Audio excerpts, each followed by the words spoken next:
Okay, we're gonna roll. Joe Naylor here from Reverend Guitars and Railhammer Pickups, and today we have a very special guest with us, the one and only Mr. Reeves Gabrels. Hi, Reeves. Hi. How are you? I'm good. Good, good. And we are here today to discuss this amazing guitar.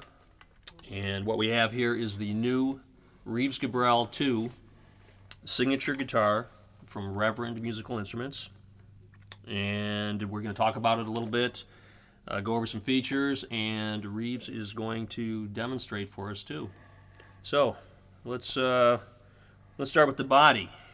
What we have here is a Carina body with the flame maple top, and one of the cool features on this is the satin finish. Kind of gives it a subdued, sort of broken in look. Mm-hmm. You see it in the light. Yes. And the Wilkinson tremolo, very nice unit. Non-locking tremolo, stays in tune fantastic. All the saddles are made of stainless steel. They lock down. Everything's locked into place. Adjustable arm tension. Let's move up to the neck here. We got rosewood fingerboard, maple 25.5-inch scale neck. And it has the jumbo frets on it. At the headstock, we got locking tuners, graphite nuts. Yeah. There they are. Locking tuners. Yes, the pin locking tuners with the wheel on the back. And basically, you can with those features, you can whammy away and it will stay in tune. Yes, it does. I can vouch for Yes, that. he can testify. The electronics. Now, this is, as you can see, it has the Railhammer pickups in it. And this guitar is, I guess, would be the first signature guitar ever with Railhammer pickups in it. That's probably in the Guinness World Record book. And these are the chisels. The chisel bridge and neck position. And we have volume, we have tone, three-way selector, and Reeves' little secret weapon here. And that would be the push-pull phase switch.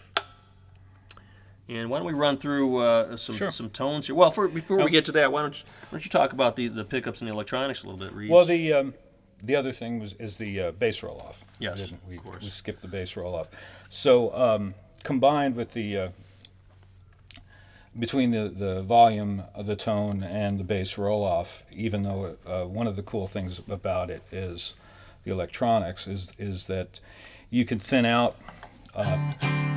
You can get to a sort of a more single coil sound just by rolling the bass off. You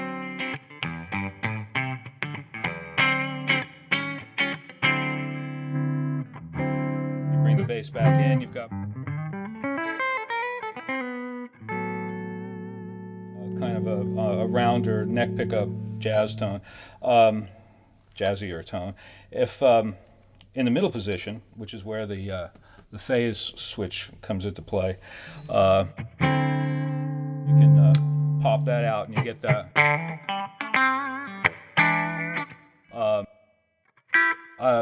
For me, I was always a Peter Green fan, and he had that kind of snarky B.B. King baritone kind of sound, and plus combined with the, if you really want to thin out the tone, you can roll the bass off, use both pickups, pop the phase switch, and you get almost like that old Jimmy Nolan or James Brown.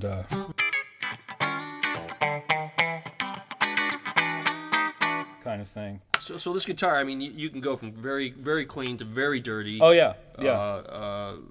Because in your musical situation, you obviously cover a lot of ground. And tell me what it is you like about the pickups. This is obviously a new thing. Well, the pickups are a whole new thing. There's well, when I first got the pickup from you and put it in one of my other guitars to try it out, the thing that I noticed immediately was that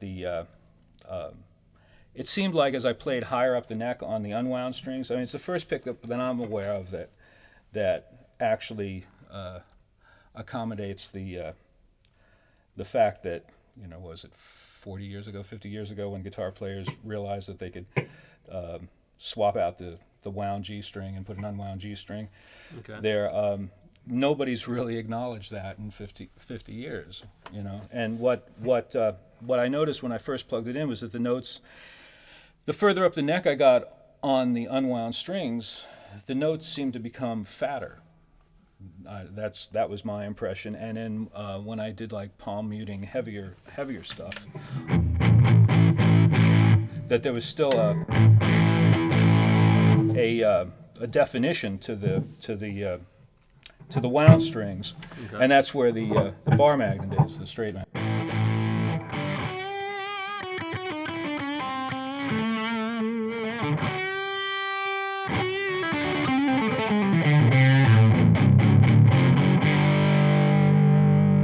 That was the thing that really that struck me right off the bat about it. So it stays real fat when you go up the neck, yeah. When you're playing lead on the plain yeah. strings.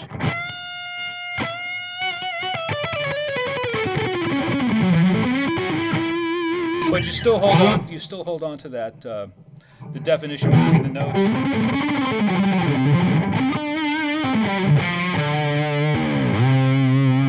That oftentimes with higher output pickups, which these I guess would be on the high end of medium or yeah, medium hot definitely. Yeah.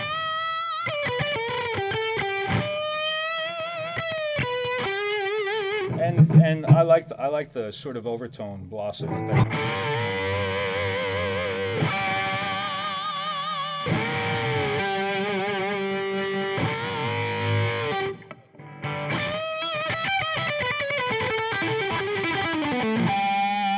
It holds on to it's got a certain bite to it that other pickups I've had, and I've, you know, in 30 years I've tried probably everything out there that I hadn't found that before in a pickup. The other cool thing about it for me is that I actually now have some extra frets.